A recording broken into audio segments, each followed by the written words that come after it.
We eagerly await to see Jadon Sancho start a match. Do you think this is likely to happen anytime soon? I don't think so. The way Bukayo Saka has kind of emerged by the sounds of Gareth Southgate's interview, he's the one that's been impressing in training. And off the back of that, he's the one that got the start against Czech Republic, impressed again against Germany. So, unfortunately, Jadon Sancho is probably going to have to remain patient and keep trying to impress in training first. Sure. Simon, we were talking about Sancho yesterday. The deal is done. He heads to Old Trafford when the Euros finish. £73 million deal for Jadon Sancho. Manchester United, Simon, now turning their attention to Real Madrid defender Rafael Varane, who have been watching the Euros and really largely unimpressed. Yep. I don't know what you think, but are these the calibre of signings, Sancho, Varane, that would propel United back to the top of the Premier League? I'm not sure, because you have to look at what the opposition's going to do, what the opposition already has, how far ahead the opposition are with what they currently got, and how far they'll be ahead with when they go into the market. If you're looking at Manchester City and saying, OK, those are the guys that you're trying to chase down because you finished second to them last year, if your object is to win the Premier League, then you say, well, apparently they're buying Jack Grealish and potentially they're buying Harry Kane. So whether Man United are buying a £73 million player that can't get in the England team is the blueprint for chasing down Man City or continuing to be past Liverpool, because I think Liverpool will be a force again next year. It's a different question. But I think Manchester United spending at this level is two things. One, because I think there's pressure on the Glazers to appear to be doing the right thing. Two, they've got a player in Jadon Sancho they wanted a year ago, and they've got him at an apparent discount. Yeah, true. And I suspect it's not much of a discount, because probably the payment terms last year were the issue, and the payment terms this year have become more facilitatory for Dortmund's. So I think all of these things will add to an intriguing mix of more pressure on Ole Gunnar Solskjaer, because you can't keep on going on being somebody that everyone's saying is going to get there in the end. Because if you're going to go and spend 75 million quid on Sancho and XYZ amount on this particular centre-back and whoever else they need in there, you're going to be in the £250 million bracket. And you're at the end. This is the end. Well, if you don't win anything this year, then you'll be into 4.5 years as a manager without winning anything. Well, I mean, Andros, you know a player when you see one. You are a top player yourself. I don't know if you know, but Simon and I couldn't kick our own backsides. At the end of the day, Sancho, Varane, well, other boardrooms around the country be going, geez, so United are serious here, are they not? I think the Rafael Varane one, yes, because if you look at Man United's team, they're very top-heavy at the front. They've got a lot of forward options. Jadon Sancho will give them another option, but that Varane one, I think he'll come in. If he does come in, he'll solidify the back four. He'll give them extra strength, extra pace, and I think you said you weren't impressed with him in the Euros, but I think somebody of his calibre is more suited to the Premier League. He's big, he's strong, he's quick. So I definitely think the Varane one could take Man United closer to where they want to be. So what ideally would be the United back four? If, say, Varane appears on the scene, what we're looking at that you think, wow, try and get past that lot? Their best back four? Yeah. Luke Shaw, Harry Maguire, Varane and Wan-Bissaka. It's not bad, Simon. Yeah, absolutely. To be honest, they are beginning to motor then, Andros. Yeah. They are. I mean, if you're playing against that, are you thinking, this could be a long afternoon? Well, last season for Palace, we took 4 points out of 6 out of them. So they've still got a long way to go. But Rafael Varane will definitely help solidify that back four for sure. Yeah. I mean, at the end of the day, I think the thing that's going to convince people about Manchester United, Simon, would be a statement signing. And I'm thinking like Haaland.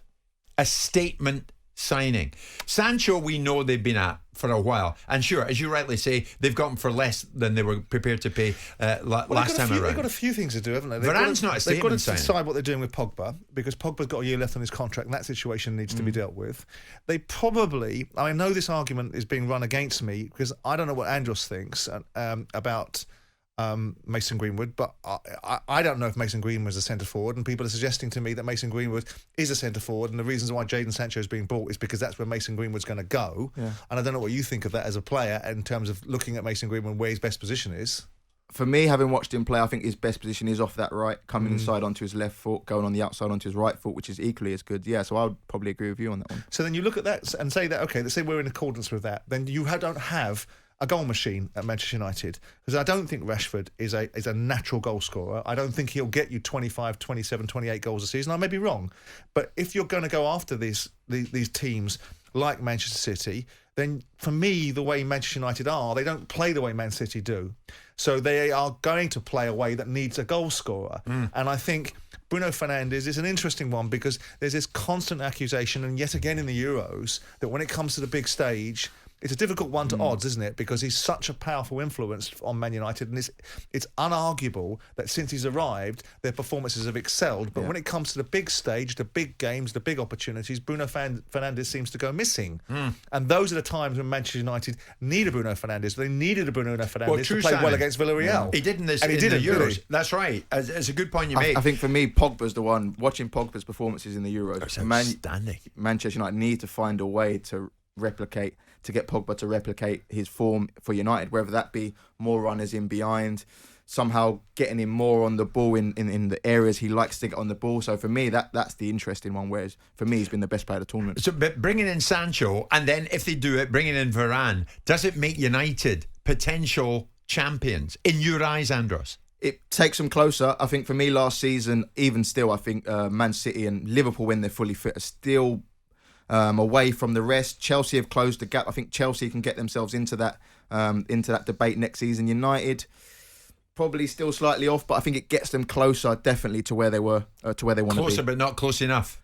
On paper, but as we know, football's not played on paper. On paper, I still look at the squad and think there's a way to go for United. Yeah, I mean, are United in the market? Are they looked upon as potential suitors for Kane?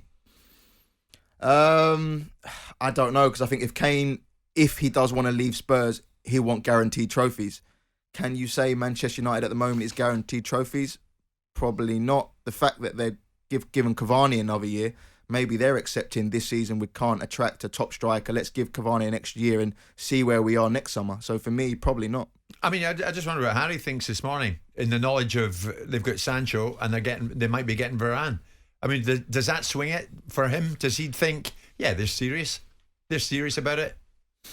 Listen, I think well before the Euros, Harry would have known his options. He would have decided, before he did that interview with Gary Neville, he would have decided where he wanted to go if he got his way. So for me, I don't think any signing is going to sway that.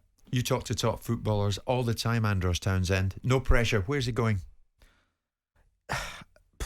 If Aye.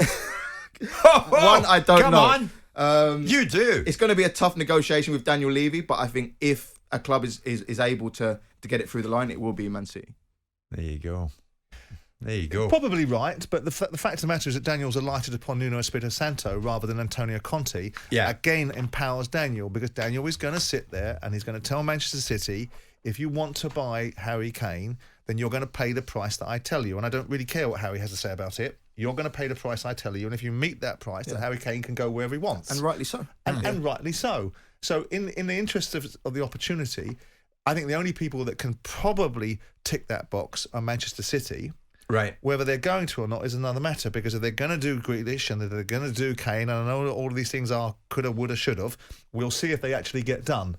Jim White and Simon Jordan, Monday to Thursday morning, 10 till 1. On AM, on DAB, via the talkSPORT app and on your smart speaker. talkSPORT.